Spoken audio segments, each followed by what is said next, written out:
So what can we say with any certainty, not even any certainty, is a reasonable explanation of shark attacks? The only thing, and I'm sorry, but this is the state of the science as we live here in 2011, is that the more people sharing the ocean with sharks, the more incidents will occur. Now, this is something like the molecular theory of heat. If there are more things and more things moving around, you're likely to get collisions. And this is all we can say because hypotheses cannot be proven. They cannot be tested or proven in the state of the art where we are today. Next slide. So what should we do when sharks attack people? Do we go through a panic? No. First of all, it has to be made clear that there are infinitesimal probabilities of a shark attack. And then always, well, whether you go into a jungle or a forest or up on a mountain, always there are dangers. There will always be dangers. So either stay out of the environment, and the city is probably the most dangerous environment, with automobiles taking the lives of 50,000 Americans every year, or accept some danger, and of course we all accept some danger. Revenge killing. Should we go out and kill sharks? I mean, it might reduce the number, and they might actually be less attacks. No, that won't work. That will not work at all. It may, but it sounds like we're doing something. We go out, we kill sharks, we feel good. But the actual fact is that there is no evidence that killing sharks does anything because, as Dr. Kessel said, these animals are wide-ranging, highly migratory, and research has shown that they don't hang around after shark bites, except perhaps in a few unusual cases. Nettings and closures, they're expensive, terribly damaging, and they may actually attract more sharks than get rid of because the sharks will go to try to pick the fish out of the nets. So what do I think? I think the most rational move would be to support scientific research. Instead of going on revenge killings, if you want to get anything out of this ghastly, inevitable occurrence, the government should give funds to scientists or Sharkproject or HEPCA to look into the true status of what these sharks are doing.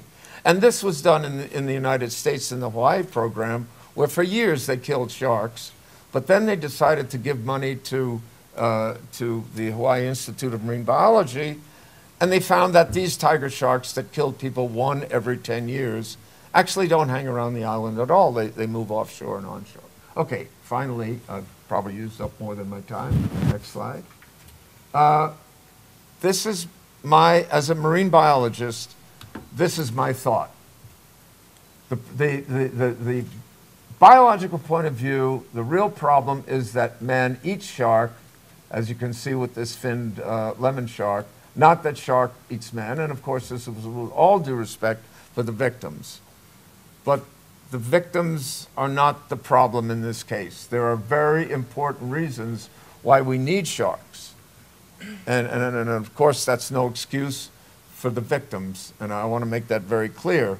I'm not selecting humans over sharks this time, but these destruction of the top predators are going to already have had a significant effect on ocean ecology.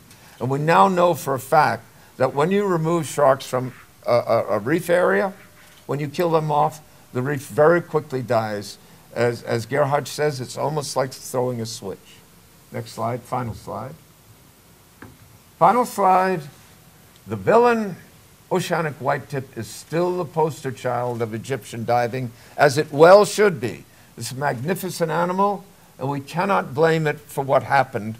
And my feeling about what happened in Egypt is sort of reminds me of Chernobyl. It was a cascade of very rare events that all came together at one place and one time. We cannot predict that. And finally, I'd like to thank the Sharkproject, my great friend Gerhard Wegner, who at one time did not have kind words for me, but now he does.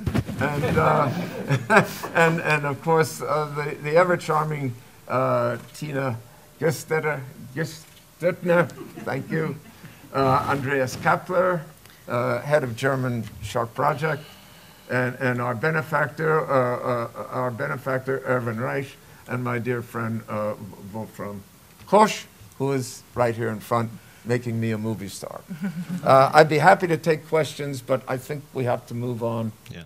Man muss jetzt sagen, was hier rauskommt ist, wir haben gelernt, dass es keinerlei Grundlagen, wissenschaftliche Grundlagen gibt zur Verhaltensforschung von Haien. Keine, die wissenschaftlich anerkannt ist.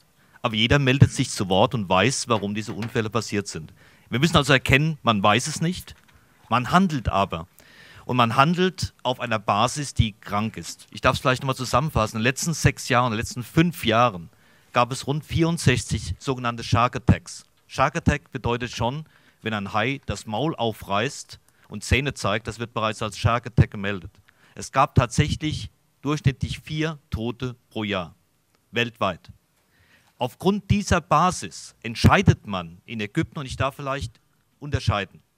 Wir haben in Ägypten ein sehr fortschrittliches Gesetz. Haifang ist verboten in ganz Ägypten. Der Gouverneur von dem Red Sea Distrikt hat sogar den Handel mit Haiprodukten verboten. Der Gouverneur vom Sinai fängt im Moment Haie ohne Ende und installiert im Moment Hainetze. Die Bojen sind bereits gesetzt und die Hainetze kommen. Was diese Hainetze bedeuten für die Biologie des Sinais, das ist ein Desaster. Da kommen wir gleich nochmal dazu, aber das ist der Punkt, über den wir reden. Und ich möchte die Frau Dr. Schlüssel einfach mal kurz bitten, dazu Stellung zu nehmen, was passiert, wenn die Haie verschwinden. Haie sind Spitzenräuber und haben eine ganz besondere Funktion für unsere Meere. Zum einen säubern sie die Meere von kranken Tieren, die andererseits sonst Krankheiten weitergeben oder verbreiten könnten. Zum anderen halten sie andere Tierpopulationen in Schach. Das heißt, wenn wir die Spitzenräuber wegfangen oder abfischen, was uns bleibt, sind niedrigere Level dieser Ernährungspyramide, die wir haben.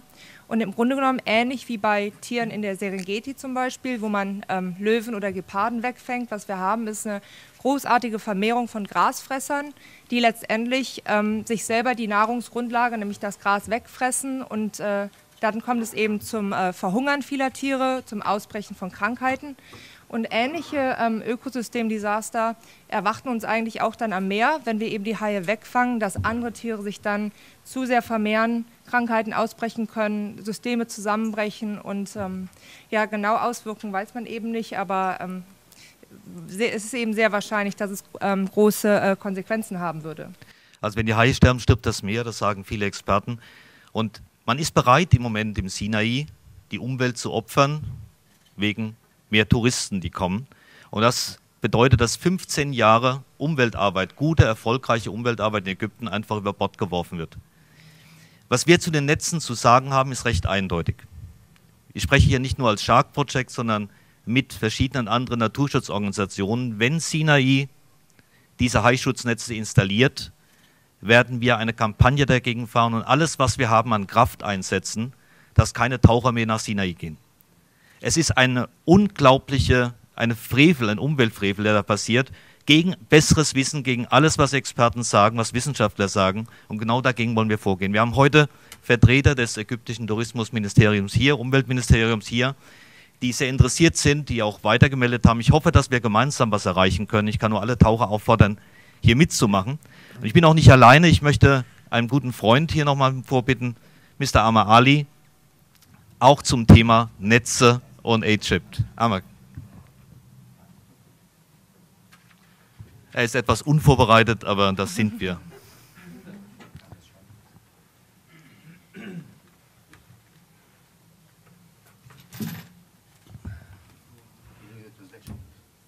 Say what you want.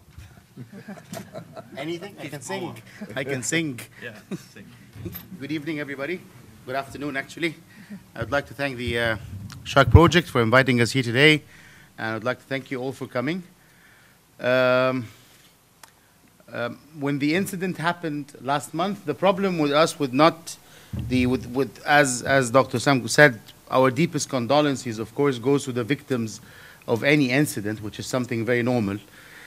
But the threat that we have faced the magnitude of the threat was very major, because we're not talking about that the Marine Park Authority went out and killed 10 sharks or 11 sharks to reduce the panic within the Sinai divers, or the Sinai divers did not panic actually, between different segments of the government.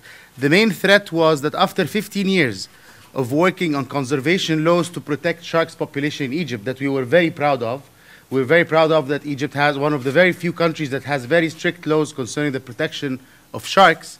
The same agencies that was responsible for the implementation of the law were the same agencies that were asked to kill the sharks and free the Sinai waters from sharks, which is a Disneyland approach. You can never empty the Red Sea from its sharks. So the whole approach, the whole crisis management for us was catastrophic.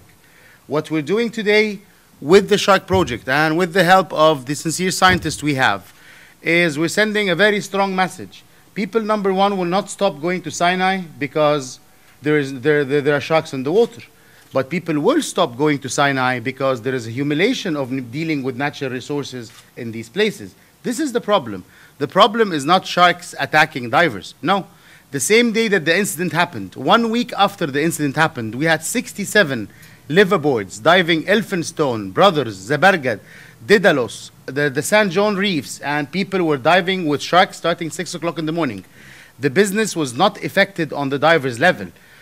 We lost a lot of divers, we lost a lot of tourists coming from Russia maybe, because the panic attack went there and everybody was like, Godzilla is eating tourists in Sinai, and they're kidnapping people from the beaches and eating them. And the media magnified the thing 3,000 times, which was catastrophic for us.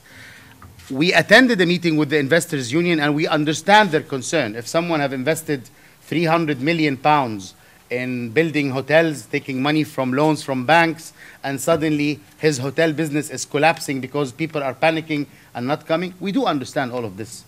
But we have to look at similar experiences at different places around the world, and we see how the crisis, the management of the crisis would be handled. We cannot start building nets around Sinai. We should fence also the whole Red Sea if this is going to be the solution. We cannot put the message that the environmental agencies like the national park authorities, which we have loads of problems we want to talk about now, but we do have serious issue that the implementers and the enforcers of the law were the ones getting the sharks out of the water. This is unacceptable. Of course, we stopped them after 48 hours. I am not, as I was telling Gerhard yesterday, our main concern was not the 10 sharks that were killed. It's the symbol, it's the sign. These boats are the same patrol boats, are the same ranger boats that goes out every morning and stop any kind of illegal fishing for sharks. You cannot go after tomorrow and tell the fishermen, do not kill sharks. You were doing it 48 hours ago. It does not make any sense. I hope that the local authorities in Sinai will get back to their senses, and they will, whether they're willing or not, because the pressure of what we have now, what we have accomplished in 15 years, we're not going to allow nonsense decisions and nonsense decrees to be issued and let everything collapse. This will not happen. The conservation movements in Egypt is supported by the business, by the diving industry, by even the hotel industry that understands now that they will not survive. Egypt is not a place to visit if we don't have nice environment, if we don't have proper natural resources, if we don't have proper management plan for these natural resources.